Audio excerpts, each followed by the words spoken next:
But it looks nice out. G'day, hi, and welcome. But it looks nice out. Got the heat lamp on the, that was cold last night. Right now I should be shoveling over at clients. But I got in my truck this morning. I turned the key to it. I was like, oh, it's one of those days. Okay, yeah. So I ended up, yeah, so much for that idea. So I was like, okay, I called them. Yeah, it looks like I'm going to be, I should have taken the battery out of the truck last night and you know, kept it warm. It was minus 28, but it was really damp. I was in the basement. I was like, holy shit, I'm freezing. Like, not cold enough to freeze to death, but enough to feel it. You know what I mean? So I'm just like, okay, no problem. Supposed to warm up hopefully a bit tomorrow. So I took the battery out of the truck. I told my client, yeah, I'm gonna like warm them up, give them some hot chocolate, charge them up, and you know, tonight I'll just put them in bed with me, keep them cozy warm. You know what I mean? You know, sleep with my battery. You know, it's like, yeah. To be a Canadian. You'll love the winters, they said. Yeah, I tell you, you can't rely on me on the winter. Like I tell people, it's like, you're not relying on me in the winter, you're relying on my truck. And my truck, well, it's not my truck, it's my dad's truck, but my car, well, you can't rely on it because it's kind of dead too. I mean, I do have the battery out of that one. So in the spring, whenever either I fix it or buy another vehicle. I can't really buy a vehicle now because there's no place to put it in the yard. Like, it's not the most snow we've ever had, but by any stretch of the imagination. But it's building. It's building. It's just really cold though. It's been kind of a, not the coldest winter, but you know, we're getting an average of minus 30 each night. You know, so like that's a winter. You know, and I think by the end of this, well, it is February, so usually right at the end of February you get this heat wave. Either at the middle of February or at the end of February. But it seems like this year everything's like about 2 weeks ahead. So we got our January thaw in the end of December. You know what I mean? That kind of thing. So, I don't know. According to the groundhogs, will that be an early spring? Well, or will it be 6 more weeks? The thing I've noticed year after year, it's always 6 more weeks no matter what. So that groundhog is a liar. Yeah, so that's kind of where that goes. I'll see how well my battery's going to hold up in this cold. It's not already, no, it's still recording. So my nostrils are freezing. So I got. She was so cold she didn't wave. Yeah. Little old lady I know, that tree looks cold. He's like, I'm freezing. Growing sideways. It's amazing how that tree is so sideways, but it's basically growing in the muck.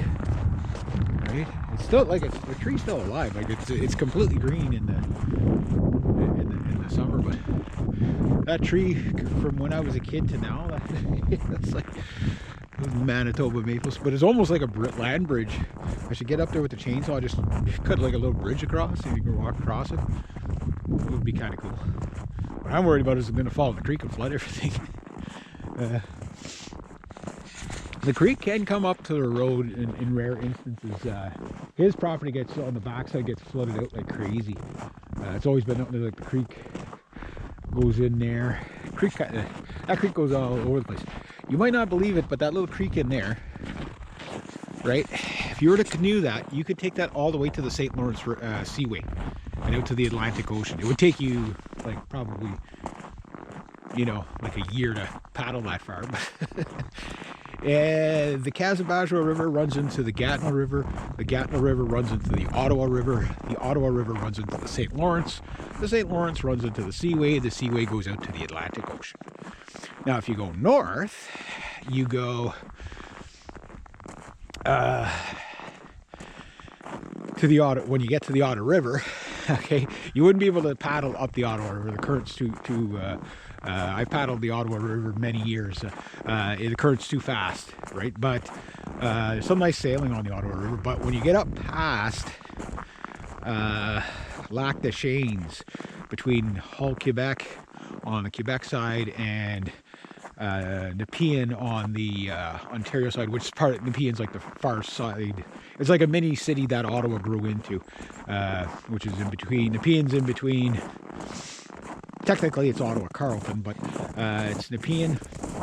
Then you have downtown Ottawa, and then if you go more north, or a little bit, or sorry, more west, you end up in Canada. And then after that, it's Stittsville and Lanark and Stittsville and all that, or Stittsville and Lanark, Egansville, and then eventually end up, if you follow it far enough, you end up in Cornwall. If you keep going and you don't stop, you end up in BC.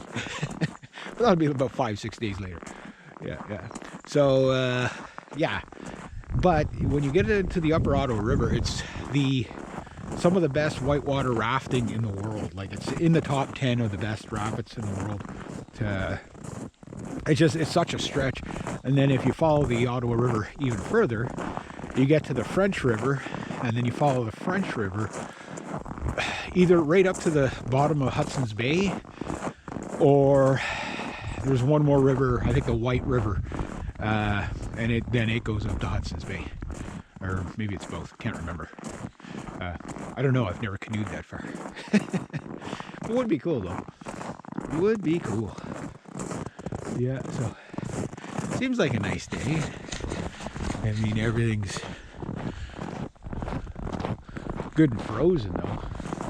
So I'm like, what am I going to do today? I was kind of in the gist of things today was like, okay, maybe what I'll do is I will just do some shoveling, go to my other client's place, get that done. And once I've done that, I'll come home, relax, do probably absolutely nothing, watch another movie. I watched Moby Dick last night. Great story. I love that story. I've loved it since I was a kid. It's about everything. There's and there's so many versions of this movie. I watched one with William Hurt. He's one of those actors, as soon as you see him, you'll know exactly who he is. He's kind of like one of those actors, he's kind of in everything, but he's not like such a big name actor that you know who he is right away. But as soon as you see him, you know him, right? And he plays Captain Ahab. It had Ethan Hawke in, and everybody knows who he is pretty much. And all the other actors are kind of just randoms that I've never seen before, right? But man, what a great, very good cast. Everybody in that movie is really, really good. And it's a good movie for men, for sure. It's about a lot of things. Well, the whole story of Moby Dick's about a lot of things. It's about, how much time we got here? Okay, I got enough. Yeah. So it's about, obviously brotherhood, it's about adventure. It's about bravery and fear, and obsession is the main thing it's about. And it's also about atheism, but it's also about faith. And when you put it all together, I made a video about this a long time ago on my other channel. It was one of the last videos I did, and I thought it was one of the best videos I did, about white whales and what the white whale represents. Like, you can never get even with the white whale. It's your obsession that destroys you. No matter what, the white whale, he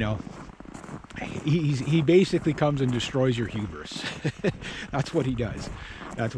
So, great movie, great story. I did read the book years and years ago, or a version of it.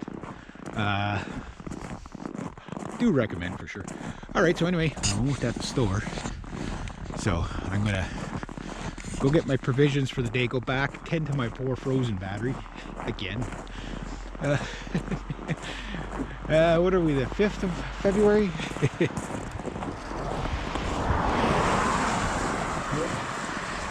Everything's frozen. It's like in that cartoon when I was a kid, like I was saying the other day, Paul Bunyan. It was so cold. It was so cold, even the flames froze. Today is that day. It's not the coldest though. At least there's no wind yet. But it was cold enough that my truck wouldn't start, so. Yeah. That pure there guy.